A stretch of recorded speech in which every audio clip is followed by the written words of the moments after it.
Hey guys, today I'm going to be talking about Predator 2, the sequel to obviously the classic Arnold Schwarzenegger movie Predator. The second film was released a few years later, and it takes place in LA. It takes place in the city. There's no more jungle. This one takes place in the urban jungle. Okay, it's a different deal altogether.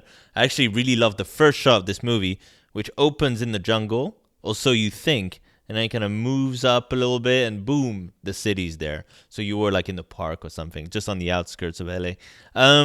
Really, really clever. I really like that. So this movie is about a cop called Harrigan, played by Danny Glover, who is the lead in this movie, and a good choice, really good choice to have Danny Glover in this movie. He's just very convincing as kind of a tough guy cop, and he is very charismatic. You know, it's Danny freaking Glover. All right, really good choice. Unfortunately, Arnold Schwarzenegger is not in this movie. Okay, Carl Weathers is not in this movie either. I think Arnold Schwarzenegger was initially meant to come back to this movie, but there was some money issues, contract negotiations fell through, so he didn't come back. Fair enough, fair enough. We got Danny Glover, and I'm happy with that. Yeah, so the movie is basically very simple. At first, you've got this gang war happening in LA, which is actually like really over the top and crazy. It's like you've got Jamaican gangs, you've got Hispanic gangs, and they're all fighting it out and stuff in the streets of LA. The cops are struggling to deal with it. You've got the feds kind of trying to take over, but they're not really in the shit with the rest of the cops. So there's kind of a conflict between the law enforcement. It's a whole thing. All right, this movie actually doesn't feel so much like Predator as it does RoboCop. This feels like RoboCop, this movie. It really does. Like, it might as well have been set in Detroit or something. But actually, another clever thing about this movie is that it's taking place in the urban jungle, in the city, during a heat wave. So, obviously, with the Predators, okay, because the Predator is kind of like hunting these, like, gang members for whatever reason. We don't really understand why. And it's in the heat wave. So, obviously, it's heat-seeking. So you can see the kind of infrared kind of heat sources. So it's you think it's gonna kill everyone, but actually it seems to be targeting certain people, which I feel like the movie doesn't really answer that well. By the end of the movie, I was still confused. Like, why is the Predator chasing these like gang members and cops? Like, why? It doesn't really make a whole lot of sense. I feel like they try to explain it like near the end with Gary Busey, but it doesn't really gel. Okay, actually, like the story didn't go where I thought it was gonna go, because I've seen this movie before, but I was quite young and I didn't really understand what was going on in this movie, because I don't even know if I'd seen like the first Predator at that point. I saw it when I was really young, so I thought it was about time I could actually sit down, watch the movie properly, and I did that. Yeah, so you've got Danny Glover, who's this cop who's trying to investigate what's going on. The feds breathing down his neck. There's this guy played by Gary Busey who's like, he says he's the DEA, but he's very clearly not the DEA. He's like some other kind of special organization. We don't really know what's going on there. The Predator's taking out a bunch of people, and then the cops are overwhelmed. They don't know what's happening. And eventually they find like kind of like a little piece of weaponry from the Predator, and actually like Danny Glover sees the Predator very early on. Like, it's invisible obviously, but you can kind of see the outline of the body and stuff, and it's still like attacking him. And the cast in this movie, by the way, is awesome. You got Danny Glover as the lead. You got Gary Busey as a kind of like, he's sort of a villain, not really, a little bit like Robert Davi, who's in this movie as well, who's kind of like, they're kind of douchebags, but they're kind of doing their jobs as well, so they're not like villains really. The villain is the Predator. You've got freaking Bill Paxton's in this movie as kind of a douchey cop.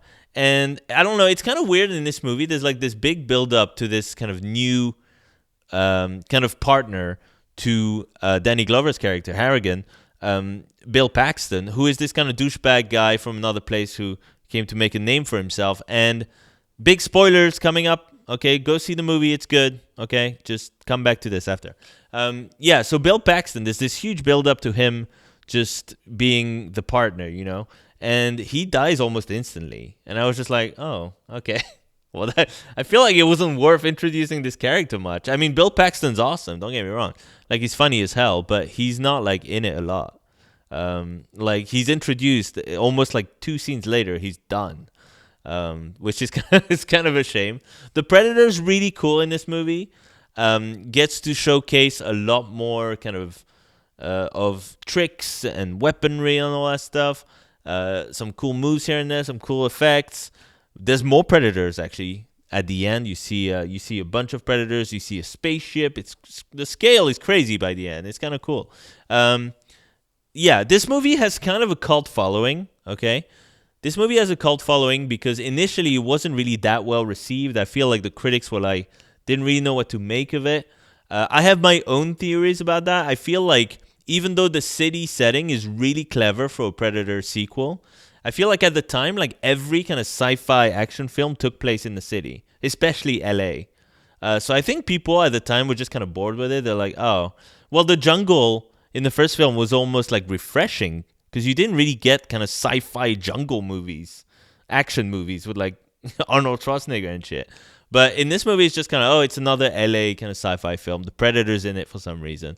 I feel like at the time, the concept, which is very good, audiences didn't really get it. But nowadays, people look back and like, oh, that's actually a very, very clever concept. And it is. And it works really well. So the setting is actually not a problem at all. It's good. It's good. It works really well.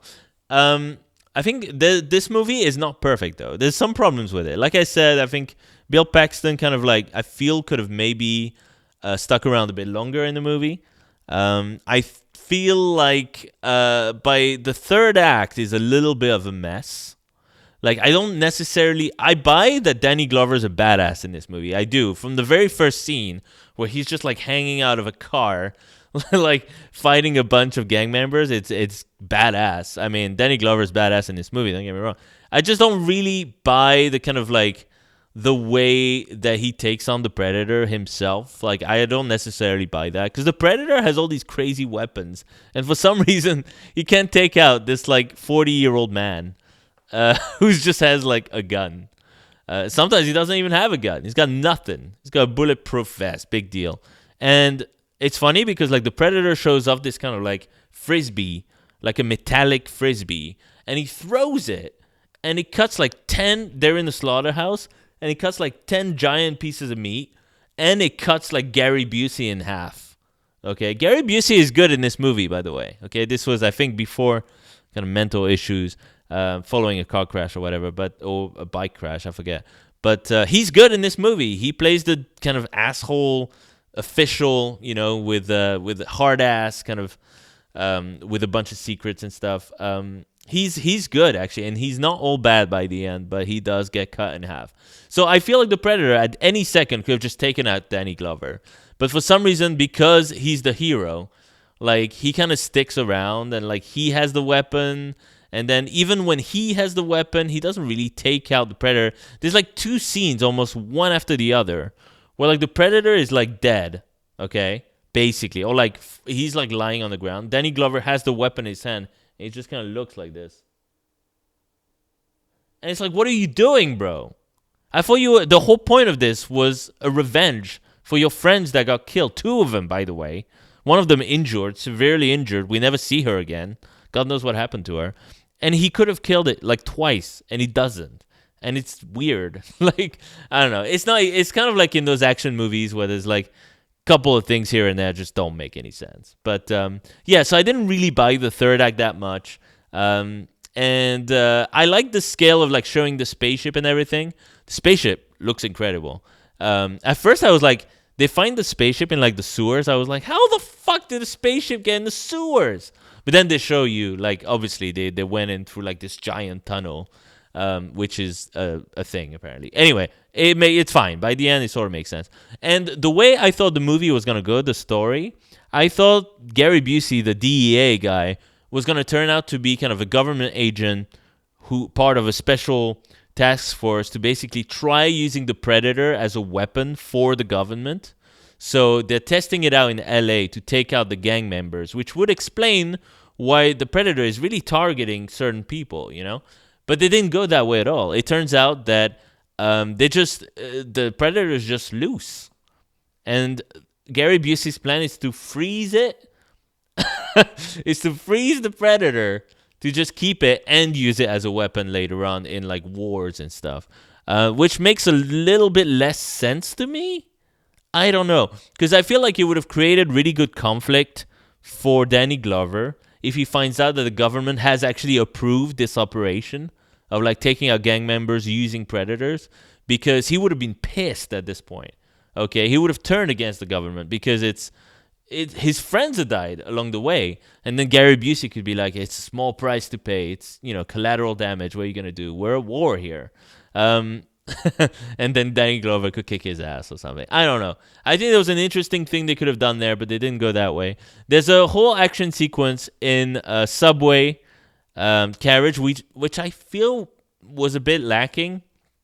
Like, they wanted this to be the big kind of action sequence of the movie, and it's got some cool moments in there, but this constant kind of like strobe light effect that is just constant, like the whole scene.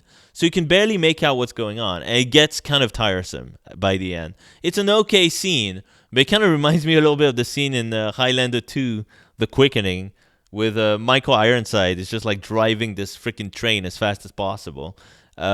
It kind of reminded me of that, where there's all these flashing lights constantly. Look, here's the thing. I like this movie. Okay, I love the entire vibe of this movie. The score, I watched the movie. I was like, why is the score so goddamn good in this? Who made this score? What the hell? And the composer is Alan Silvestri, obviously. Like one of the best composers in Hollywood. So it makes sense. Obviously, Silvestri did it. Of course. Amazing score throughout. Like, it really gets you pumped up. I love the setting. Danny Glover is awesome. The cast is awesome, honestly. Gary Busey, Robert Davi, freaking Bill Paxton. Love it. Love everything about it. The action scenes kind of early on are really cool. I love the introduction of the Predator. I like the look of the Predator early on in the movie. The third act didn't really do it for me. Even the look of the Predator in the third act, you kind of... They show his face finally, and you're kind of like, he looks stupid. Like, he's got these big googly eyes, and he's got like this kind of like vagina face. They actually make a joke of that. He calls him pussy face at one point, which is hilarious. Oh my god. And then whenever like the freaking Predator talks, like in like near the end of the movie, he's saying stuff like motherfucker. Like, I don't know, he's saying dumb shit. He's like shit happens. He's saying stupid shit. Is like, and I get it, it mimics the voice, and it kind of did that in the first film at the end, and it was kind of like this funny, kind of dark humor kind of thing. They tried to replicate it here, but it just comes off as a little bit dumb. This movie reminded me a little bit of the second Conan movie, Conan the Destroyer, where like at the end, it kind of builds up to this big epic fight, and it kind of falls flat a little bit because the monster looks too silly. Like, it doesn't look very intimidating. Now, the Predator is more intimidating than the final monster in Destroy. Don't get me wrong. I mean, that was ridiculous. But yeah, it didn't really have the impact that I was looking for. I love the ideas at the end to kind of have Danny Glover end up in the spaceship, and like he encounters all these other like predators and stuff, and they leave him alone because they respect him as a hunter because he was freaking awesome. Like, basically, he's surrounded by all these predators, and Danny Glover's like, all right, because he killed one of them already. He's like, all right, who's next? And the predators are like, you know what? He can go. And then they leave. And one of them gives Danny Glover this like ancient gun. And he's like, 1771? And he walks out like a badass. Look, I like this movie a lot. Okay, this is my kind of movie. I love LA kind of 90s vibe. Action movies, it's my thing. Okay, I love it. Okay, it's not as good as RoboCop. It's definitely probably more on the par with RoboCop 2. Okay, which I love as well. Don't get me wrong, but I recognize it's kind of a flawed film, and I think it's the case here. Very enjoyable movie to watch. Okay, it just kind of it's a little bit uneven in the writing department, and some of the effects sadly have dated quite a bit. Especially right at the end. There's like this bit where like the predators are walking and there's fog at the bottom of the spaceship, but it just looks like they photoshopped like the legs out like badly. But the kind of invisible kind of effect looks pretty good. It's kind of a mixed bag in terms of the effects. Some have aged well, some haven't.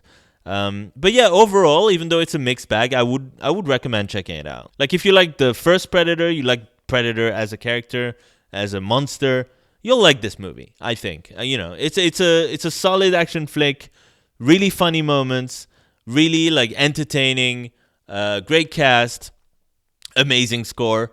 Yeah, you can't really go wrong with this movie. It's a good time. It's not like a masterpiece or anything. I wouldn't say it's as good as the first film. I think it's a slight drop off from the first film, but it's solid. Like it's decent. I would watch it again. I'd watch this again over Prey. I would, like easily. Anyway, hope you enjoyed this review. Hope you enjoyed the movie. If you have never seen it, I would definitely recommend checking it out. It's one of the only movies with Danny Glover as the lead action star. Okay, not counting the Lethal Weapon movies, which are kind of a duo thing. But yeah, good movie, solid Predator movie. Check it out. It's silly here and there, but you know what? Even the silly stuff is entertaining. So you'll have an okay time with it. Take care, everybody. See you in the next review.